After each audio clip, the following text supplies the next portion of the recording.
오늘은 없는 것 같지만 우리 사회에 널리 퍼져 있는 거짓 그리스도, 거짓 선지자, 거짓 목자들을 분별하는 방법에 대해 말씀드리겠습니다. 세상이 혼탁하고 형편이 어려울수록 사람들은 축복과 구원을 말하는 종교에 자연스럽게 기대게 됩니다. 그러나 그런 사람들이 연약한 몸과 마음을 이용해서 자신들의 이익을 챙기는 자들이 있습니다. 그들은 거짓 그리스도, 거짓 선지자, 거짓 목자들로서 위로와 격려가 필요하고 회개와 성장이 필요한 사람들에게 달라붙어 그들이 피를 빨아먹는 거머리와 같은 자들입니다. 때로는 참된 가르침조차 외형이 커지고 화려해지면 그 가르침이 처음과 달리 왜곡되고 더럽혀질 수 있는데, 이들은 처음부터 거짓을 참으로 위장하여 세상을 속이고 사람들이 눈과 귀를 홀리기 때문에 우리가 각별히 주의를 기울이지 않으면 인생에서 큰 낭패를 당할 수 있습니다. 예수님도 이런 점을 우려해서 거짓 그리스도와 거짓 선지자에 대한 경고를 여러 번 하셨습니다. 마태복음 7장 15절을 보면 거짓 선지자들을 삼가나 그들은 양의 옷을 입고 나오나 속에는 노략질하는 이일이라. 또 마가복음 13장 21절에서 23절에는 보라, 그리스도가 여기 있다 저기 있다 하여도 믿지 마라. 거짓 그리스도들과 거짓 선지자들이 일어나서 이적과 기사를 행하여 할 수만 있다면 택하신 백성을 미혹해 하리라. 너희는 삼가라. 내가 모든 것을 미리 너희에게 말하였노라 고 말씀하셨습니다.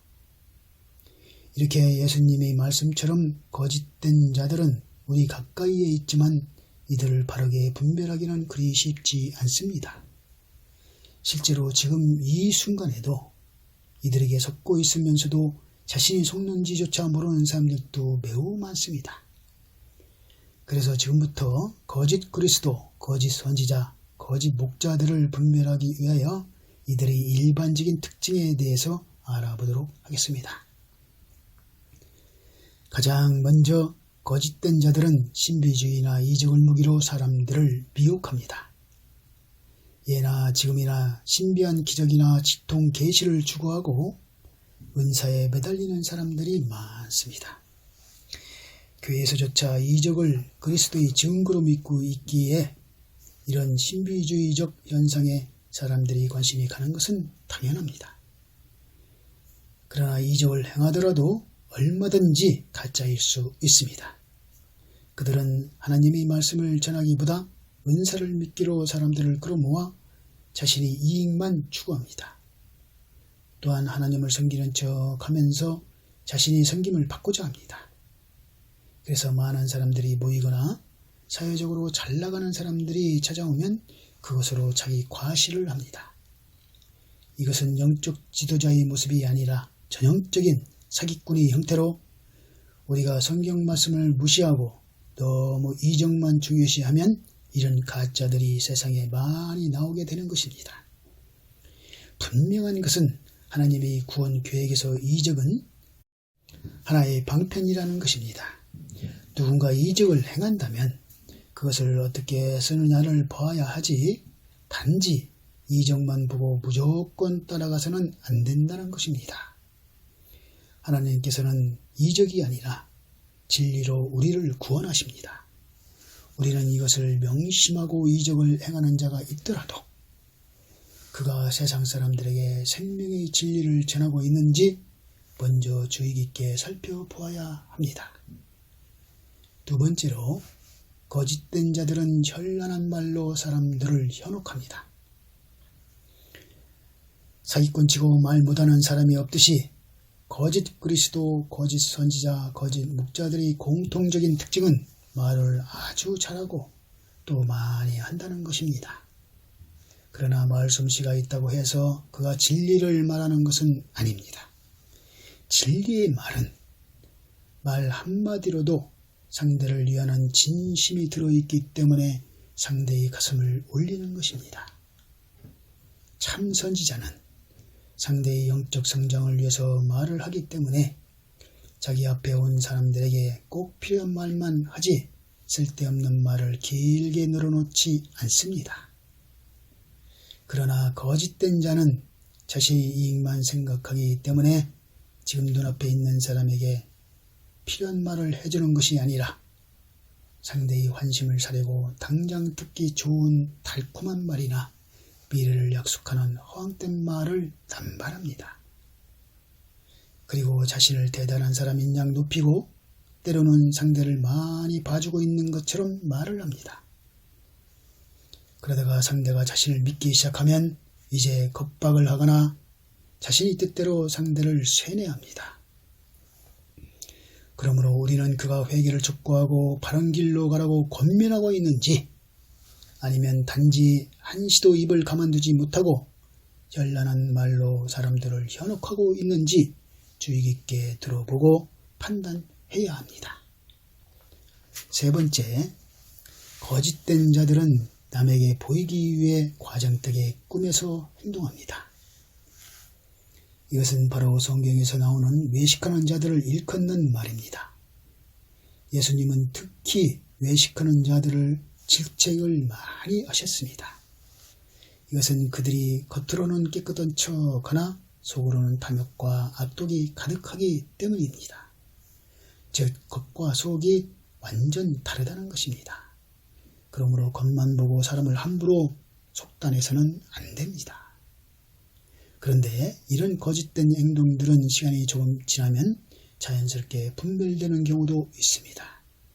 왜냐하면 오랫동안 몸에 배에서 나온 행동이 아니기 때문에 처음에는 사람들이 눈을 속일 수 있어도 시간이 갈수록 그 과정 때문에 이상하고 어색하게 보이는 것입니다. 그러므로 시간을 두고 지켜보다가 우리 마음속에 아닌 것 같은데 라는 생각이 자꾸 들면 그는 실제로 아닌 것입니다. 선지자라는 사람이 요란한 말과 과장된 행동을 하거나 거칠애를 중요시하면서 지나치게 크고 화려한 외양만을 추구한다면 거짓 선지자임에 틀림없으니 잘 살펴보시기 바랍니다. 네 번째로 거짓된 자들은 작고 초라한 사람에게 겸손하지 않습니다. 성경에서 하나님은 중심을 본다고 하셨습니다. 그래서 우리 또한 사람이 내면을 들여다보려고 노력해야 합니다. 그런데 사람이 내면을 판단하는 기준이 무엇입니까? 바로 겸손입니다. 우리가 주님을 진심으로 믿는다면 자연히 섬기게 되고 섬기려면 겸손해질 수밖에 없습니다. 그러므로 그의 진면목을 바로 보려면 지극히 작은 자 하나에게 한 것이 곧 나에게 하는 것이다 라고 예수님께서 말씀하신 것처럼 그가 가장 낮은 자에게 어떻게 하는지를 잘 보아야 합니다. 사람들은 보통 자신보다 돈이 많고 지위가 높은 사람에게는 겸손할 수 있습니다. 그러나 작고 초라한 사람에게도 겸손하기는 어렵습니다. 참 선지자는 인간은 누구나 하나님의 형상을 입은 귀한 존재라는 것을 알고 있기 때문에 어떤 상황에서도 상대를 존중하고 누구에게나 겸손합니다.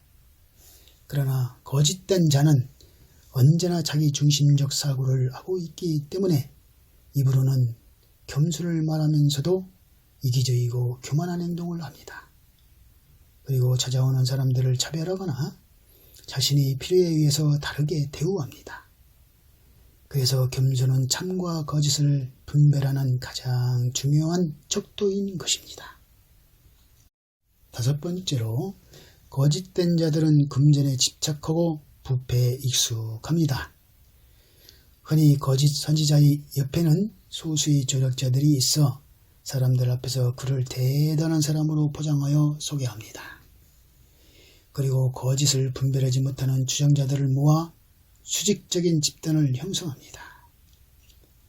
그리고 하나님의 이름을 팔아 거대한 부를 쌓고 그것을 은혜와 축복으로 포장하여 과시합니다. 하지만 그 안을 자세히 들여다보면 자유로운 의사소통이 억압되고 철저한 폐쇄적인 조직 운영으로 각종 암투와 추문 그리고 소송이 난무할 뿐입니다.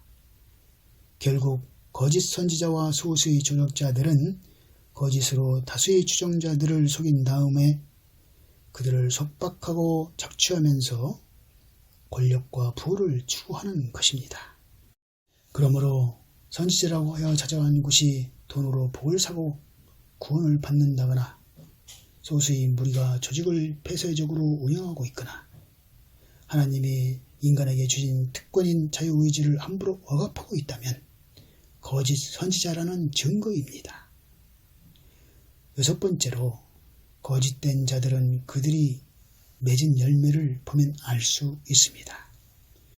마태복음 7장 17절과 20절에 좋은 나무마다 아름다운 열매를 맺고 못된 나무가 나쁜 열매를 맺나니 그들의 열매로 그들을 알리라는 예수님의 말씀이 있습니다.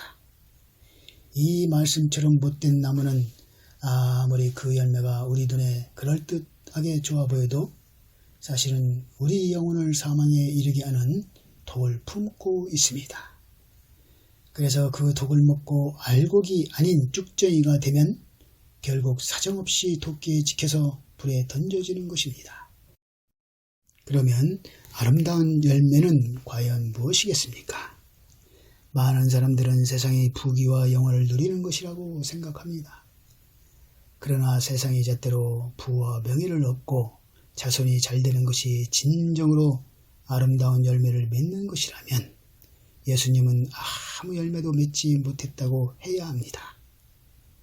그러므로 아름다운 열매는 복을 받는 것이 아닌 성령의 9가지 열매, 즉 사랑과 희락, 화평과 오래 참음, 자비와 양선, 그리고 충성과 온유, 절제입니다. 이것을 한마디로 쉽게 설명하자면 하나님의 뜻대로 살고자 하면서 다른 사람들에게 선한 영향력을 나누어 주는 것입니다.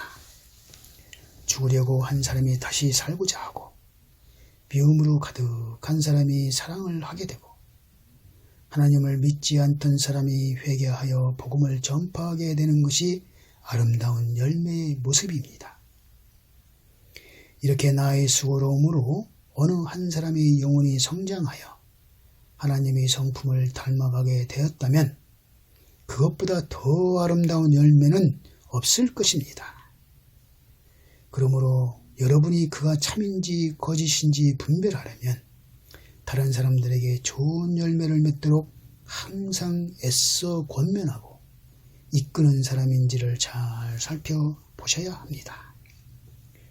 지금까지 말씀드린 거짓된 자들의 특징은 비단 종교뿐만이 아니라 다른 분야에서도 해당되는 것입니다.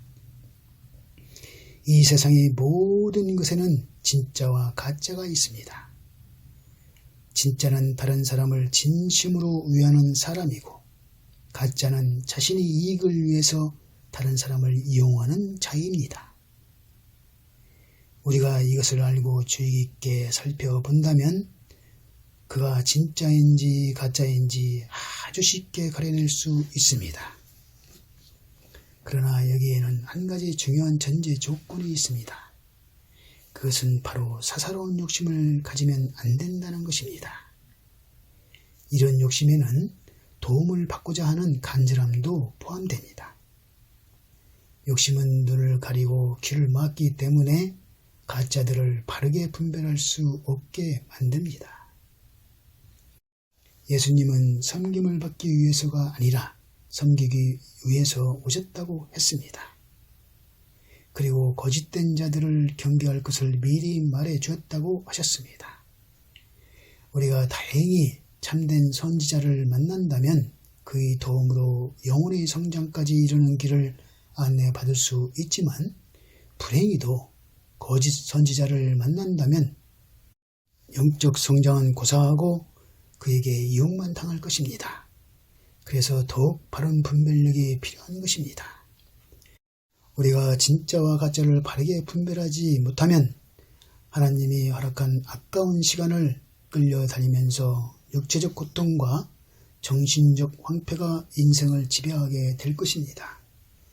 그만큼 바르게 분별하지 못한 대가는 혹독하기가 그지 없습니다. 그래서 미리 말해 주었는데도 당한 책임은 오롯이 자신에게 있는 것입니다. 혹 여러분이 가짜들에게 많이 속아 보았다면 이제 진짜를 가려낼 수 있는 안목이 생겼을 것입니다. 아시다시피 가짜의 정반대는 진짜입니다. 부디 진정 상대를 위할 줄 아는 참된 목자를 만나 더 가치 있는 인생을 펼쳐가시기 바랍니다. 감사합니다.